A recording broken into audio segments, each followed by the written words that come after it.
मसाजोग गांव के सरपंच संतोष देशमुख का अपहरण कर बेरहमी से हत्या कर दी गई थी। इस घटना को 22 दिन हो चुके हैं। केंद्रीय मंत्री रामदास अठावले कहते हैं ये मामला बहुत गंभीर है और इसमें संतोष देशमुख की हत्या शामिल है। ये महाराष्ट्र की पहचान के लिए एक महत्वपूर्ण मामला है। ये महाराष्ट्र पुलिस और मुंबई पुलिस के लिए भी गंभीर मामला है। मला असं वाटतं की हे जे प्रकरण आहे प्रकरण अत्यंत गंभीर आहे।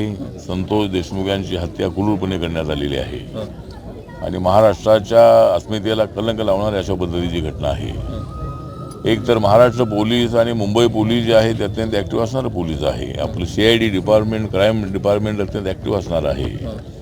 पण या प्रकरणामध्ये काय एवढा वेळ होतोय सांगता येत नाही आहे। म्हणजे एक तर एवढा वेळ व्हायला नको आहे।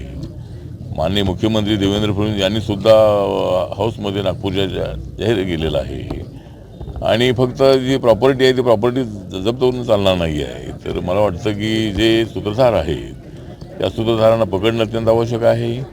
जे 4 आरोपी पकडलेले आहेत आणि बाकीचे 3 आरोपी जे आहेत त्या 3 आरोपींना एवढा वेळ लागतो आहे ही बाब चांगली नाही आहे आणि पोलिसांनी कोणाच्या दबावाखाली काम करू नये। त्यांनी हे जे प्रकरण आहे ते अत्यंत सिरियस आहे, गंभीर आहे।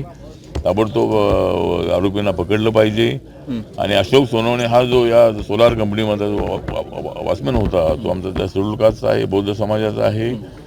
त्याला जे मारहाण झालेली आहे त्याच्यामध्ये अट्रॉसिटी लावणं अत्यंत आवश्यक आहे। त्यावेळेला अट्रॉसिटी लावली असते आणि त्या आरोपींना पकडलं असतं तर कदाचित ही घटना घडू शकली नसती। त्यामुळं जे केसचं पोलीस आहे किंवा बीडचे जे पोलीस आहे त्यांच्यावरती लोकांचा संशय आहे। त्यामुळे पोलिसांनी मला वाटतं की अशा पद्धतीनं हे एवढं सिरियस प्रकरण असतानाही त्यामध्ये लक्ष देणं अत्यंत आवश्यक आहे। आता अधिकाऱ्यांच्या SP ची बदली झालेली आहे, नवीन SP आलेले आहेत, त्यांनी या प्रकरणामध्ये लक्ष घालावं आणि मी त्यांच्याशी बोलणार आहे आणि माननीय मुख्यमंत्री यांच्याशी मी बोलणार आहे। तर या प्रकरणाला लवकरात लवकर या कुटुंबियाला न्याय मिळाला पाहिजे। मी त्यांची आई आहे, त्यांच्या पत्नी आहे, त्यांचा बंधू आहे, त्यांच्या कुटुंबाची भेट मी घेतलेली आहे आणि रिपब्लिकन पक्ष जो आहे हा या प्रकरणामध्ये या कुटुंबियांच्या पाठीशी ताकदीने उभा राहील आणि या कुटुंबाला न्याय मिळालाच पाहिजे अशा पद्धतीची आमची मागणी आहे।